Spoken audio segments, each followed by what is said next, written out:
Hey everybody, this is Mike from Wagner Subaru. Just going to do another quick walk around video for you. This time we're going to do the Forester, and just like we did with the Outback last time, this is going to be a touring model. So we're trying to give you some high-level overviews of the features that are found on the touring Forester. So immediately you can see on the touring model we've got this accent piece here, front bumper protector. And as we kind of do a walk around the model, or the vehicle, you can see we've got a satin finish on the side view mirrors with integrated turn signals. And we've got a nice accent piece here at the bottom of the vehicle. And then as you look up onto the fixed roof side rails, you can see that there's some silver plastic trim there as well. And then working our way around to the back of the vehicle, you'll notice that there is a rear bumper protector, rear bumper underguard, and that is also in the same silver plastic, and then of course the touring badge. So those are the exterior highlights of the touring model, and those pieces are only found on the touring trim level. And then if we take a quick look inside, you'll see that we have a saddle brown leather interior. You can get optional black leather interior depending on the color combination you want. This particular one has the saddle brown leather interior, which is really nice, complements the black exterior of the car. Some of the features of the Forester touring trim level, you've got upgraded Harman Kardon audio, that's standard. And I think the best way or the easiest way to think about the touring trim level in all of our vehicles is as we step through the model line and you look at the trim level from the entry-level vehicle to then the premium trim level, and then from the premium trim level to the limited trim level to finally the touring trim level, everything that would come before the touring is going to have the ability to add features as options. When you get to the touring trim level in Subaru, you have every factory option that is available on the vehicle. Not accessories, but factory options, and there is a big difference. Factory options are going to be things like moonroofs, navigation, upgraded audio. All of those will be standard on the touring trim level. Accessories are going to be added either at the factory, or there are things that we can do at the dealership as well. Things like rear bumper covers, splash guards, body side moldings, door edge guards. Those types of things are accessories in Subaru's world. So let's take a quick look inside. I just want to show you on the touring we have two position memory seating. So seat position 1, seat position 2, you can also code that to your key fob. So with the keyless access feature, you have the ability to walk up with your key programmed to your seat and get in the car, and it'll automatically adjust to where you've set it. A couple of the controls down here on the Outback, they're found on the touch screen. On the Forester, they're actually located on the dash panel. So of course we have the feature for opening and closing the rear hatch automatically, the rear height setting, memory setting for the rear hatch, and then in the middle we have what's called SRH off. This car has, at the touring trim level, as does the Outback, steering responsive headlights. So at night, what we want to do is give our eyesight cameras the ability to see as far forward of the vehicle as possible. And we do that with two features. One is the high beam assist function, which means that when your headlights come on at night, they're going to default to the high beam. The eyesight cameras will detect oncoming traffic and automatically dim those to the low beam setting till traffic passes and they don't see any other oncoming headlights. They'll go back to high beams. The SRH stands for steering responsive headlights. So as you go into a corner, the headlights will pivot and shine the high beams or the low beams into the corner, so you have greater range for the eyesight cameras to see ahead of the car and capture anything that's going on that may need to have the system react. This is to turn the steering responsive headlights off. Some folks may not like that feature. It may be a distraction to them, or for whatever reason they just don't want it. You can turn that off here. Of course, we have the instrument panel brightness. Down below, we have the vehicle dynamic control override, so traction stability control can be turned off. Next to that is the auto start stop feature. So if you remember, on the Outback, we access that by going into the touch screen. On the Forester, we can disengage the auto start stop feature simply with a press of the button here.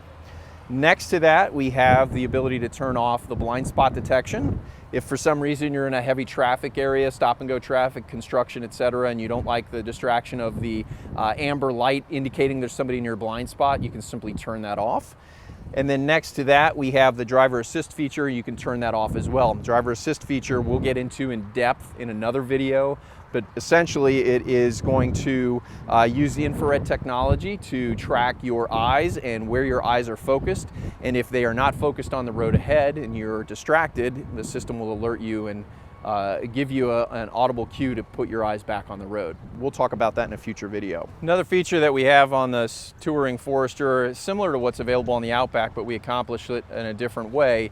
You do have one-touch folding rear seats, and in this instance, all we do is simply one touch and it flips down. If you remember in the Outback walk around, it's actually a lever that we pull. This is a little smoother operation, and we've got it, of course, for both sides.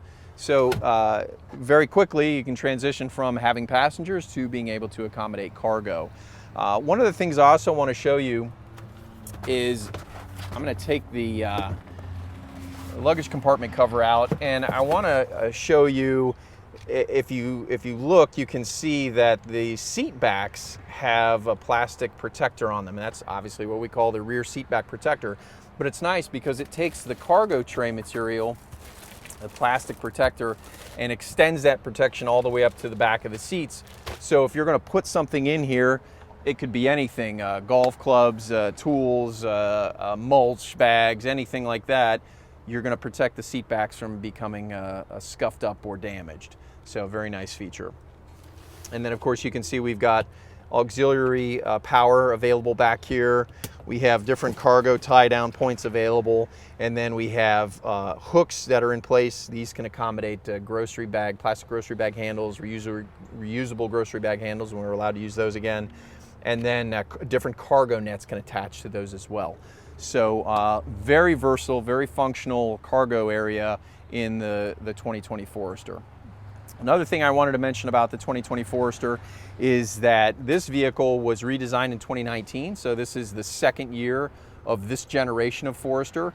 And in 2019, this car did go to the global platform. So as of this moment, essentially everything that we have except for WRX, STI, and BRZ are now on the global platform, which is really nice. One of the features that is unique to the Forester is what we call the SI drive.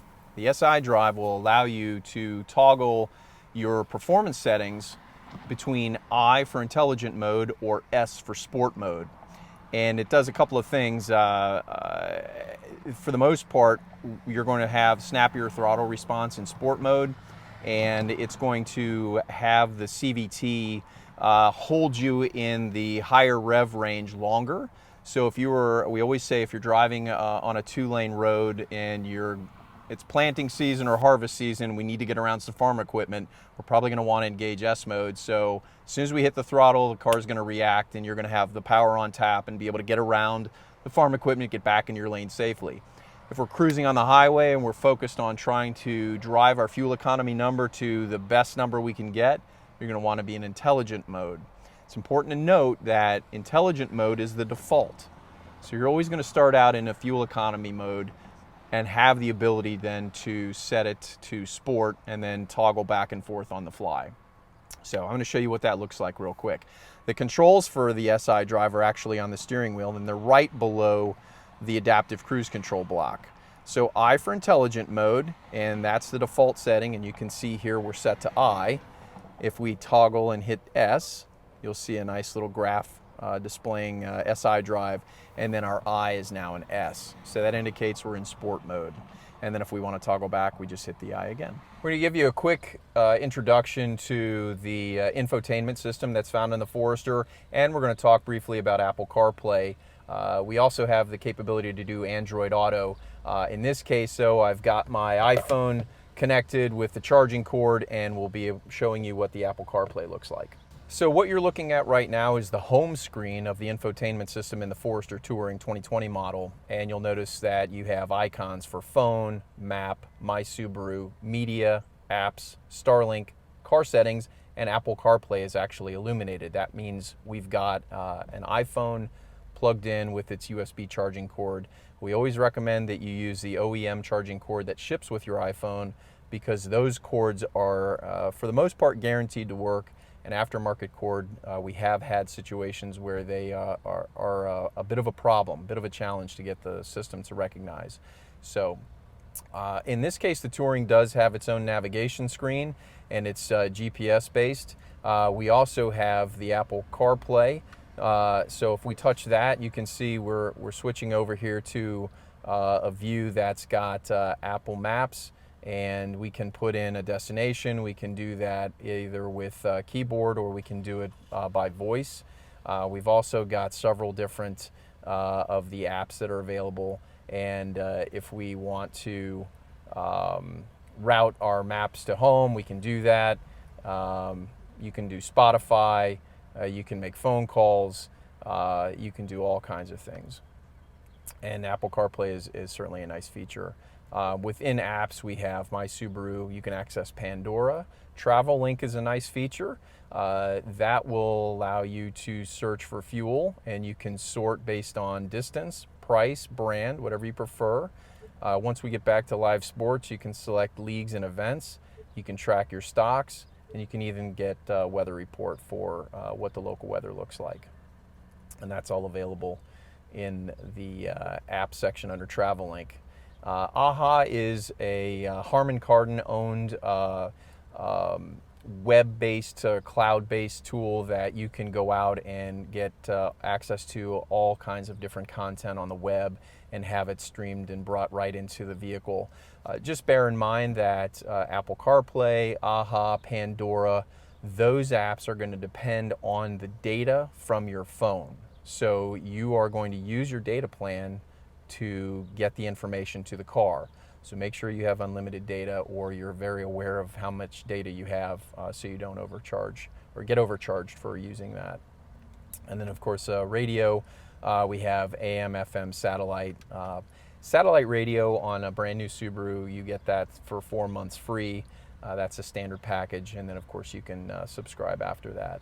Media will give you the ability to play CDs, so the Forester still does have a CD player available. You can use a USB connection or Bluetooth, so some folks still use MP3s on a thumb drive. You can certainly plug that into the USB port and have access to all your music. Bluetooth can be your phone or any other Bluetooth device, and then of course we do have an auxiliary input as well. So, and then as far as the settings go, again, this is where you're going to access everything and set up driver profile.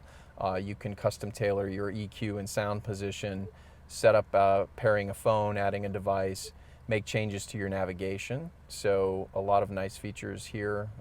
You can avoid ferries, you can avoid highways, you can take scenic back roads. You have some customization ability there. And then of course your vehicle settings, time and date, interior lighting, keyless entry system. We touched on this briefly in the Outback. The car is set to default that when you use the keyless access on the driver's side, you're only getting driver door. You can change that here, so if you want to have the driver's door unlock all the doors, you can certainly do that. So lots of good functionality there. So again, this is Mike from Wagner Subaru, just doing a quick walk around of the 2020 Forester Touring. Hope you enjoyed this. Again, we're going to come back in the future with more in-depth videos, and we'll pick apart each of the systems and pieces of the vehicle that a lot of people have questions about, both when they're in the shopping phase and after they've purchased and want to know how things work. Driver assist systems, eyesight, auto start stop, navigation, audio, all of the settings, everything that you can do with the vehicle, and we'll look forward to getting into more in-depth on those models as it happens. Thanks again. Hope you enjoyed this, and we'll look forward to talking with you again soon. Stay safe.